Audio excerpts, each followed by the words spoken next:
স্বাধীনতা দিবসের আগে হর ঘর তিরঙ্গা কর্মসূচি। আজ শহরে তিরঙ্গা যাত্রার মহা মিছিল। ধর্মতলায় নেতাজির মূর্তিতে শ্রদ্ধা জানিয়ে এই তিরঙ্গা যাত্রা শুরু হবে। থাকবেন মুখ্যমন্ত্রী শুভেন্দু অধিকারী সহ রাজ্য বিজেপির শীর্ষ নেতৃত্ব। এরপর park street crossing, Jawaharlal Nehru road হয়ে তারামণ্ডলের সামনে পৌঁছবে পদযাত্রা।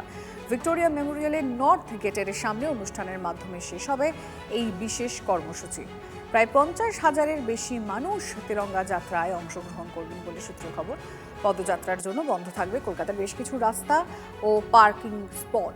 এইদিকে রাজ্যের বিভিন্ন প্রান্তে ইতিমধ্যেই শুরু হয়েছে কর্মসূচি। তিরঙ্গার আলোয় সেজে উঠেছে বিধানসভা ভবন।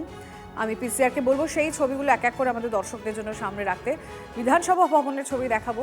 গেরুয়া, সাদা, সবুজ আলোয় সেজে উঠেছে চারপাশ।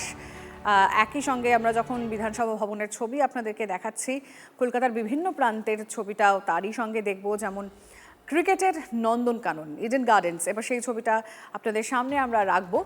একইভাবে কিন্তু তিরঙ্গা যাত্রার আগেই 3 রঙে সেজে উঠেছে।